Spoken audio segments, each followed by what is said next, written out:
Once in River City, I found a jug and drank from it. It turned out to be wine. Wine is very strange. It makes you think everything's really funny, even when it's really not. Everything's really funny, although it's really not, is the perfect description of the Crusades. No wine necessary.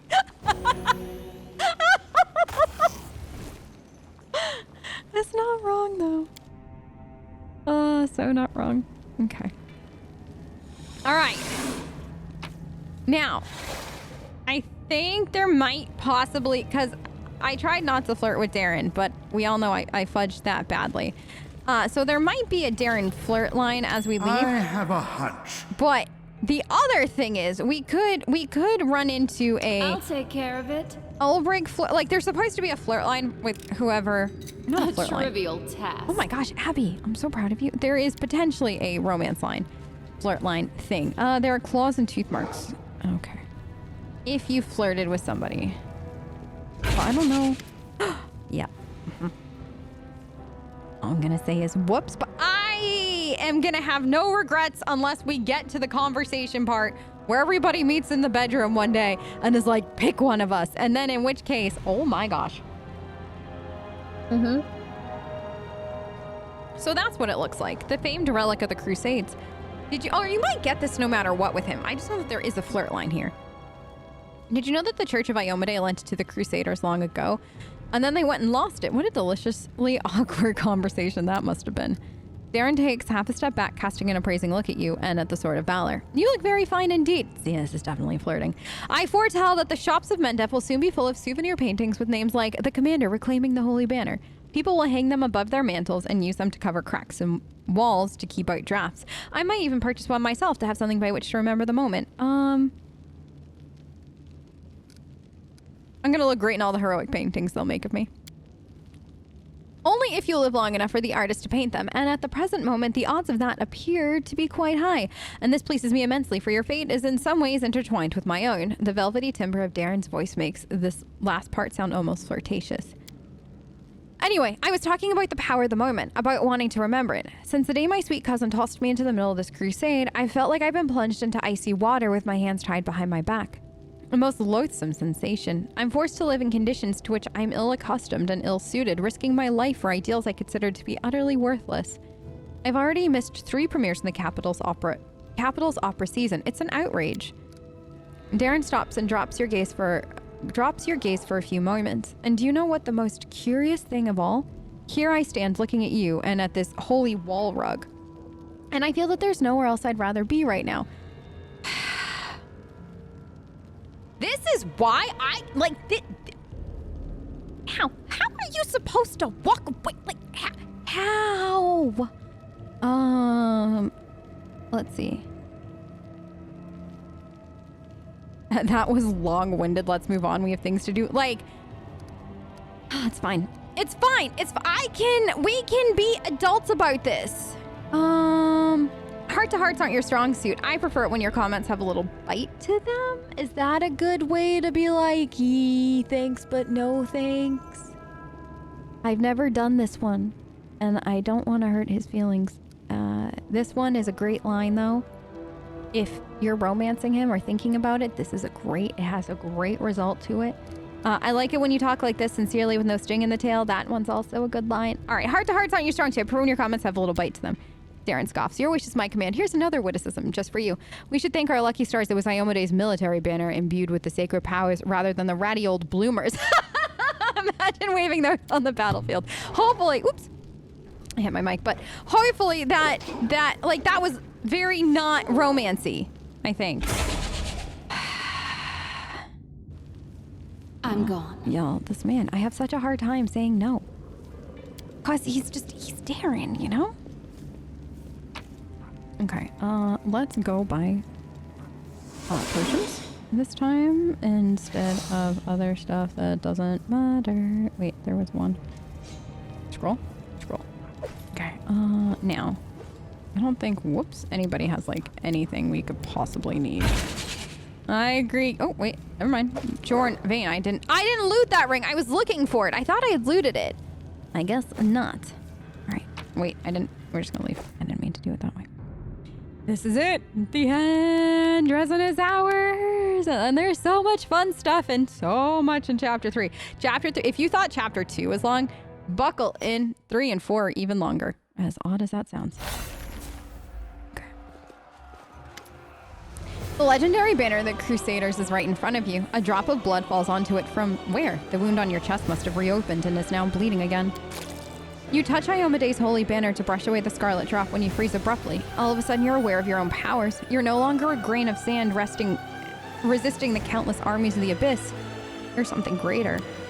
Like Iomede once rejected her humanity to ascend and gain divinity, you're ready to take the first steps on the path to gaining power. But what will your power look like? So this is it. Sorry, we have some paths locked to us because we never took anything for them. I think one's Swarm and Lich. I kind of forget what these two are. But Abby can at this moment go with Aeon, Angel, Azata, or Demon or Trickster. This has been where we have been going the whole time. Get ready to meet good daughter. Now, Abundant Casting. Yes. And, let's do Unbreakable Heart, Command, and honestly, Abby having Bless 2 is not a bad idea. There she is.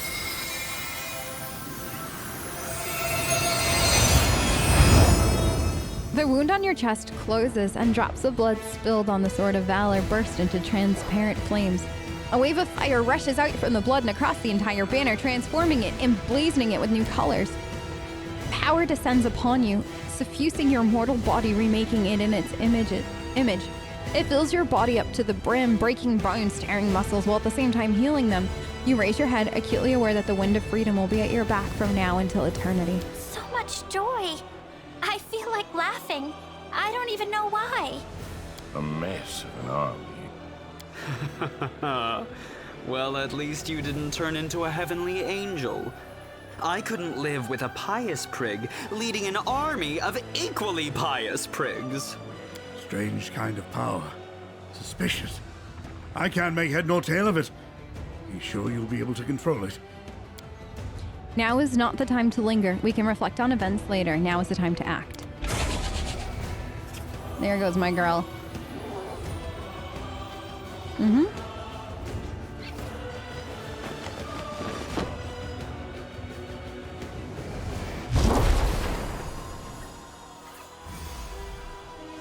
Except it changed.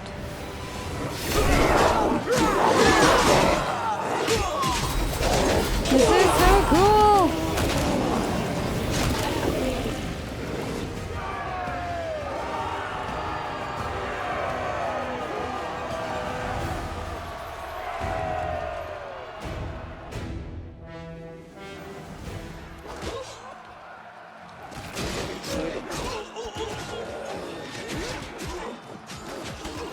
A mortal gnat snaps its jaws at the Lord of Locusts. Milady, this creature is about to die. Shouldn't you? Behold. So now you see how we didn't die. Behold. She cast Featherfall right before we fell. You see, Suture? Shouldn't has no place here. I've waited for a very long time, but now the hour has come to turn my ideas into reality.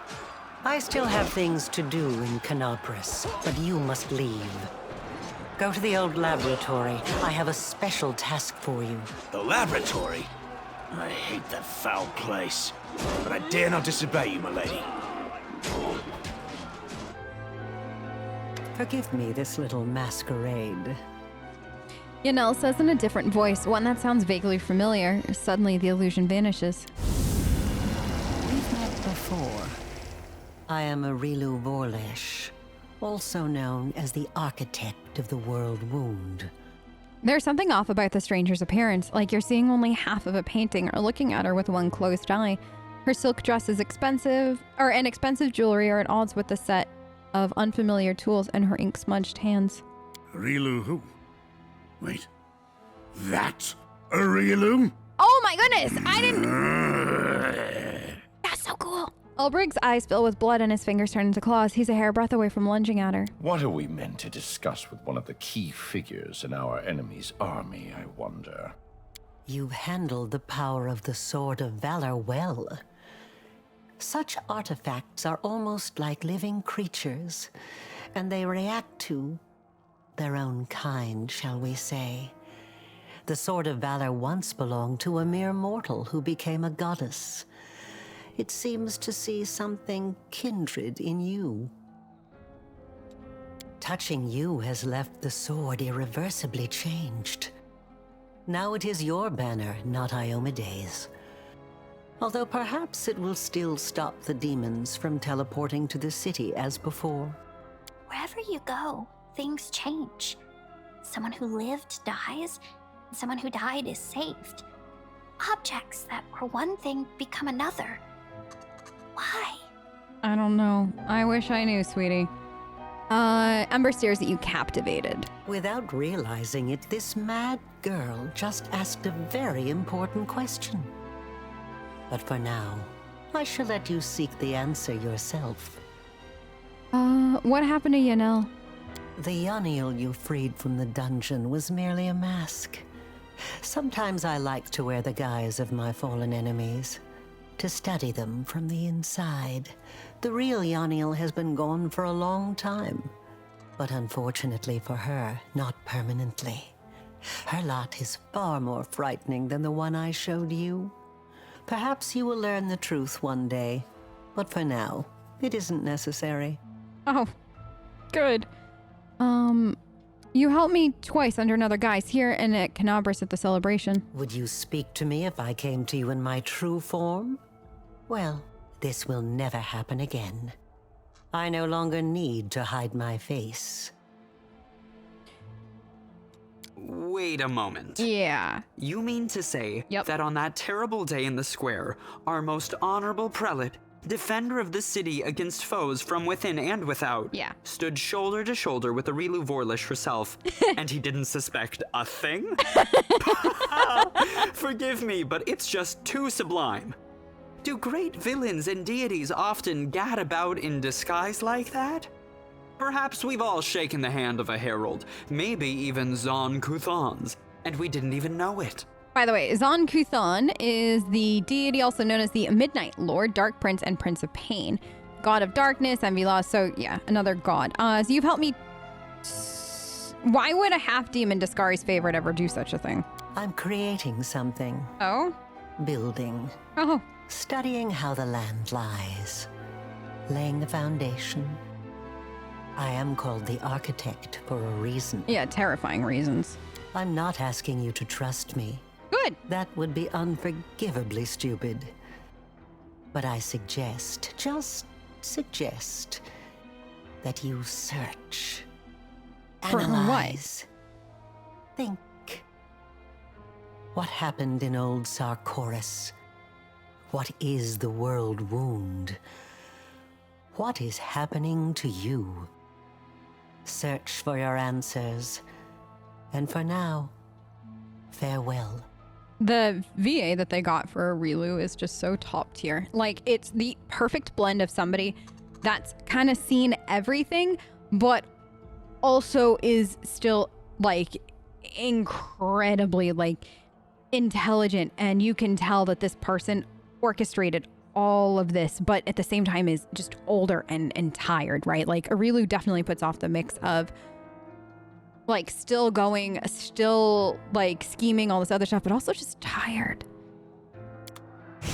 Bye! I won't let you hurt my friends. We're fighting? What are we fighting? Oh, I'm so happy we slept. Oh my goodness. Do we just, yeah, let's just try this for a minute. Because these guys aren't, yeah. How big is Ivu? Ivu, sweetie? You're so little. You're so little and so cute. Baby Ivu. Okay. So now we're fighting. Oh, they'll regret this. Okay. Now these two, I'm so glad we just put it on auto. Okay. Where does this go? Citadel's main floor. Is that what I want? Oh, yeah, there's no way down there now. Okay.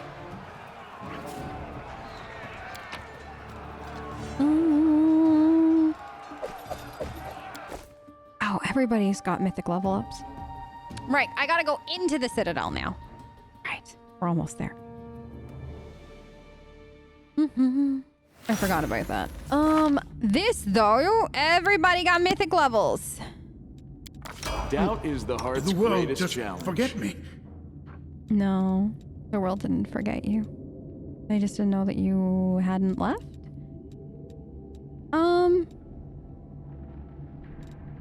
Let's see. You don't automatically miss when you roll a 1 on an attack roll. Ooh. Okay. Meditate on your mistakes. I You're make a you good feel person. I like you. Ember likes us, y'all. I'm never wrong. Does Ivu need a level up? No. Hi, you. I want to talk to you now, but it won't let me. But I want to.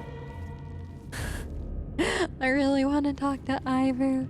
She's got the best lines. Ah, a test of my abilities. Okay. This? Oh no. Am I going the right way? I have no idea. But this got to be cleared out anyways. Who is that? Is that Kian? Kian!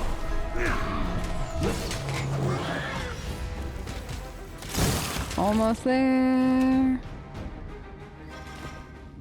Okay. Oh, loot. Thank you. These. We're just gonna keep quick saving until we can't quick save anymore. Citadel command. Okay, and then is there anything in here? Like, I feel like I don't need to come here, but you know we're going to. Oh no. Loot. Okay, abs. I'm always ready. Right here. Close ranks. Oh no. Well, we're gonna set off the trap anyways. That's fine.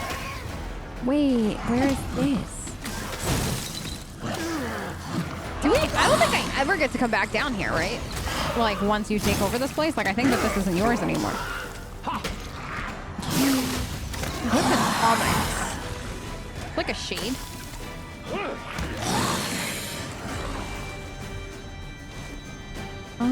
Let's do. Oh, skip the pleasantries. I feel like Ulbrich always has a level up like right before everybody else. Like it's so funny how he seems to get them like very like I don't know, like 2 or 3 fights ahead. Greater improved crit. Yes. Claw. Like I feel like that would be his greater weapon. Claw. Okay. Good. What is this? You're slow. Oh, only 36 seconds left. Okay. Anything else over here? This. Oh, somebody can just loot it. Thanks, Land. You loot that Can't too. hide from me. Can you also look at that? This. We do it my way. Yes, we do, girl. They should be almost done. 15 seconds. Okay. You never realize how long like 15 seconds or 30 seconds actually is until somebody has Follow if you dare. a slowed application. I feel like my poor Citadel. Okay, we'll fix this, y'all. I promise you. We'll get it nice and clean. Nobody will ever know a whole bunch of stinky cultists were in here. I mean, they're going to because like we'll tell the stories, but when foreign dignitaries come and stuff like that and we piss off people, you just won't know. It'll just be a coincidence. All right, so that. Wait, I know where this is. This is my big room. Big table coming in. I'm so excited. This. Here, no, stop. Your performance is lacking. You are lacking. Can you tell I've heard that line a few times? Okay. This is gonna be Abby's bed. If you've never seen this game before, that's gonna be Abby's bedroom. Can we go in? Wait, Abs, can we go in your bedroom now? I'm off. There it is, Abby. It's your bedroom. Their life ends here. Oh no! Somebody remember that there were 3 demons in our bedroom and that we gotta make sure it gets scrubbed very nicely before Abby can move in. Okay. But somebody prelude it for me. This room looks a little cleaner than the rest of the fortress. It's probably the warden's bedroom. Yeah, well, it's gonna be Abby soon. Warden's bedroom. More like Abby's bedroom. Okay, now, big fight coming up. Rules are made You can to make be the case. broken. They've all been big fights. I would say you have a case to be made here, but this one is the last big fight before I do what I must. we can officially call this home. Okay, no more being on the run, y'all. Just a bedroom. Or not a bedroom, just a Run, citadel. sweetie. Let's go. Why are you so slow? They're almost here. Actually, we're here. I'm not going anywhere.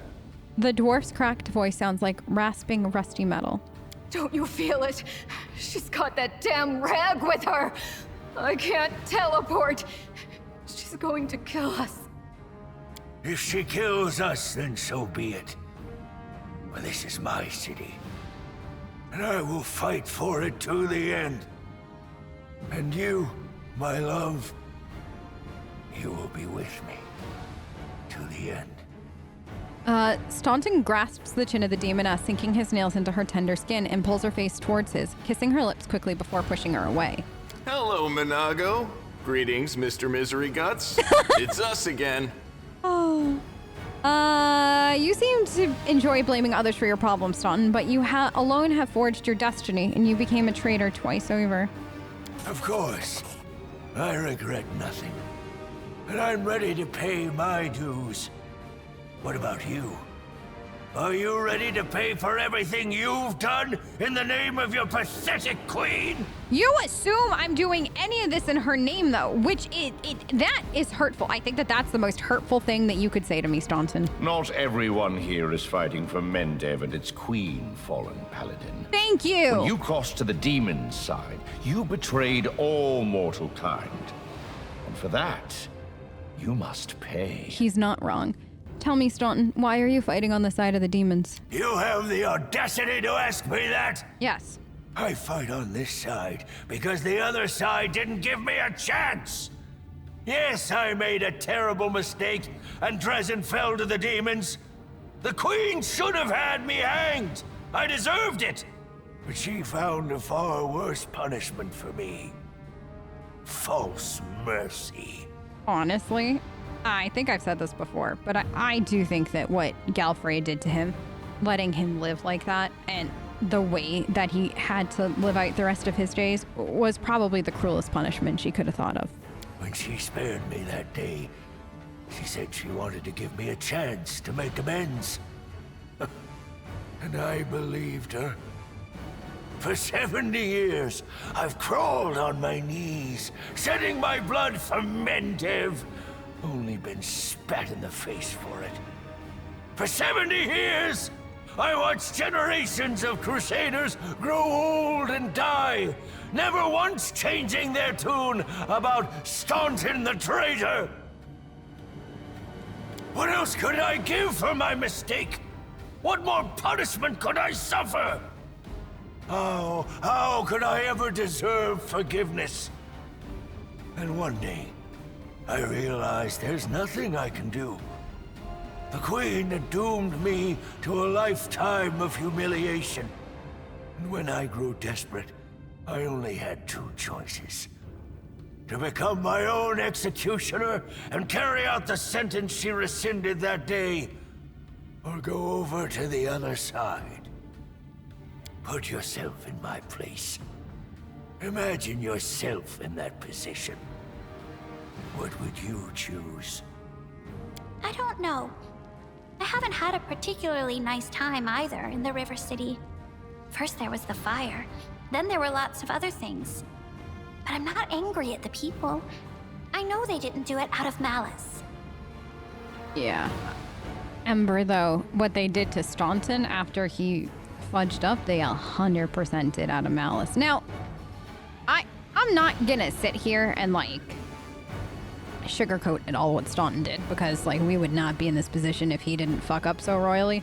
But at the same time, like, what happens to somebody when you're on the brink that badly? And it's all well and good to sit here right now and say, well, I would never do this, or I would never betray my people, and this and that, but until you're in his shoes, I don't know if you get to, like, if you can really truly appreciate how desperate this man is right now. Oh, girl. I should have followed your example dozens of years ago and found shelter in blissful madness. Maybe a feeble-minded beggar with no name and no memory would have been happier than the condemned traitor Staunton Vane. Now, But now it's too late for that, too. the way he calls her a feeble-minded beggar kind of thing, or like blissful madness, like she's not. That's when I'm just like, no, you gotta die. Aren't you tired of fleeing from me, Minago? You have no idea how tired I am of you, mortal. But never mind. Today, we will finally be done with you. Right, Staunton? Right, sweetie? The demon's laughter is shrill and unnatural. You know, I once heard a peasant trying to convince his sick sheep to overcome her constipation and share her impacted torrent of crap with the rest of the world. The sheep was obviously very dear to the peasant, and he cooed and called her lambkin and darling as he described the process in graphic detail, apparently to inspire the beast. Well, listening to that wasn't half as stomach-churning as listening to your filthy demon mouth spewing honeys and sweeties all over the place. Ugh. That was well played, actually. Lan, well done. Minago, what's on your face? That's not your concern, mortal. But I asked. The master has punished her cruelly for her failure in Canabras. As you can see, the leaders of the demons are as patient with their slaves as the Crusaders are with their commanders. Sweetie, why are you telling her this? What does it matter? What? Quiet. Staunton's voice holds no emotion whatsoever, except perhaps weariness. The word that fell from his lips barely echoes, but nonetheless the demon immediately falls silent. I see you have quite a gathering of cowards and traitors here, even Nura. You think I'd miss the chance to see Staunton wipe that grin off your smug face? Wow, you're angry. For years, you self-appointed champions of good have treated us like dirt beneath your feet. If the demons will help us get our revenge, then we're with the demons. What revenge? For you? Okay, well, I guess it's now time to decide the fate of Dresden. Right. No point in wasting time talking. To arms! Yeah, there was never another way. Staunton, darling. Stop whining! Didn't you swear your eternal love to me? Promised we'd rule Dresden together? Now shut your lying mouth and fight! Whatever end fate has in store for me, you will share it!